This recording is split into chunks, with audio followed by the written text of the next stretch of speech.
Did your mother ever have a hard time teaching you to wash your hands? Hello, my name is Jacob Sal. I have worked in the healthcare field for just over 4 years now. I'm currently an intern in the quality office of a healthcare organization. I have clinical experience in both acute and long-term care. I know growing up, my mother stressed the importance of cleaning my hands before doing anything, and especially serving other people. And I'm here to stress the importance of hand hygiene in our workplace. My intention for this presentation is to raise awareness that there is an issue with our current hand hygiene and that we need to address this problem. If we are all aware of the issues and we can all work in a group effort to help our patients' health. My proposal for hand hygiene quality improvement is centered on our patients' well-being and improvement of health. There are many preventable infections that can be reduced if hand hygiene was a higher priority. My proposed plan is relevant now because it can help infection control in a world where infection is spreading rapidly. The truth is that with hand hygiene, we're not only helping our residents, but also our coworkers. During this presentation, I will discuss what we currently have in place, why we need to do better with our hand hygiene, and why this added procedure would be beneficial to our facility. So, what's our problem? Our patient safety is at a constant risk due to our low awareness of hand hygiene within our facility.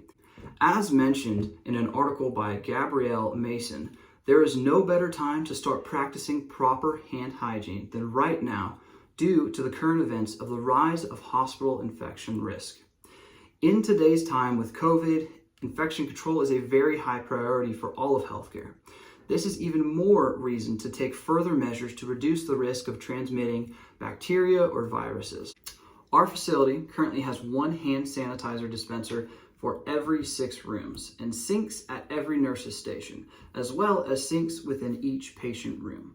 We also have hand washing educational visuals above the sinks at each nursing station. These measures are good, but do not give patients and workers every opportunity to be reminded of the importance. A PDI healthcare video expressed the same issues of not having enough sinks and other hand hygiene opportunities, resulting in lower worker compliance with proper hand hygiene, which leads to our next point of this proposal.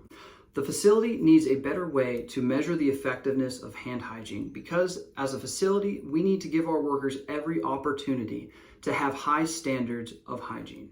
If we give them a reason for hand hygiene to be inconvenient, they will happily shift the blame upon the administration for not having the best measures in place. For those of us on the ground floor, this is all too familiar to complain about everything our administration does not give us, which somehow gives us a reason to do lesser of a job. Cutting corners on hand hygiene can cause death in extreme cases. Research shows evidence of proper hand hygiene being able to help lower infection drastically. As mentioned, stressing excellent hand hygiene is inexpensive compared to other measures that need to be taken if not handled well by the staff. With lower infections, there will be lower risk and lower cost of unnecessary procedures relating to preventable bad hand hygiene. This next and final point will address the practical steps our facility can take to better handle hand hygiene. The facility would benefit from adding more educational signage and dispensers, which will help infection control. The difficulty is that we only have a few dispensers in the hallways, which allows for many margins of error. The solution that I am proposing is that we add sanitizer units outside of each patient room and add signage above each of the units.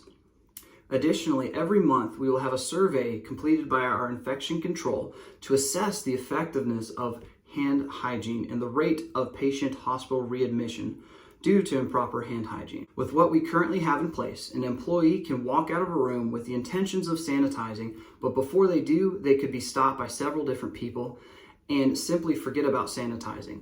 Also, if there's an emergency and there's not a hand sanitizer unit next to the room, the staff may not have time to run across the hallway to sanitize. According to our textbook, under the equipment section, there's a similar shortage of dispensers and sinks. With these new measures, I believe that our infection and cross-contamination rates will go down over the next year. Then, prior to our conclusion, we will go over reservations and rebuttals. I understand that there may be some reservations of budget and loss of money with this proposal of adding more supplies. This is a reasonable concern at face value. However, there is a beneficial trade-off with providing more hand hygiene supplies and in return, lowering the collateral costs of the spread of infection. With an added investment, the overall cost will eventually be lower than the current rate. Another reservation may be, how would we know that it would help significantly? Well, we don't know that for a fact, but we would statistically be in a better place than we are now. There is reasonable room for improvement, and that is why it should be implemented if we truly care about our patients' well-being. Overall, on paper, it makes sense and is a great opportunity for improvement. To conclude this presentation, I would like to go over a couple things that we have covered. Hand hygiene is a continual issue that the healthcare field will have to battle. With the rate of infections and transmissions always changing, we will always need to adapt and be proactive about hand hygiene. It is important to sanitize because it helps reduce the risk of infection for patients. If we ignore hand hygiene, we will ultimately end up spending more money on life-saving procedures. If we capitalize on improvement and reducing the margin of error, we will save more lives. This is my reasoning behind proposing this initiative, and I fully believe that this will benefit our patients and facility in the long run. I need your help in spreading the word about the importance of proper hand hygiene in our facility, but also within healthcare.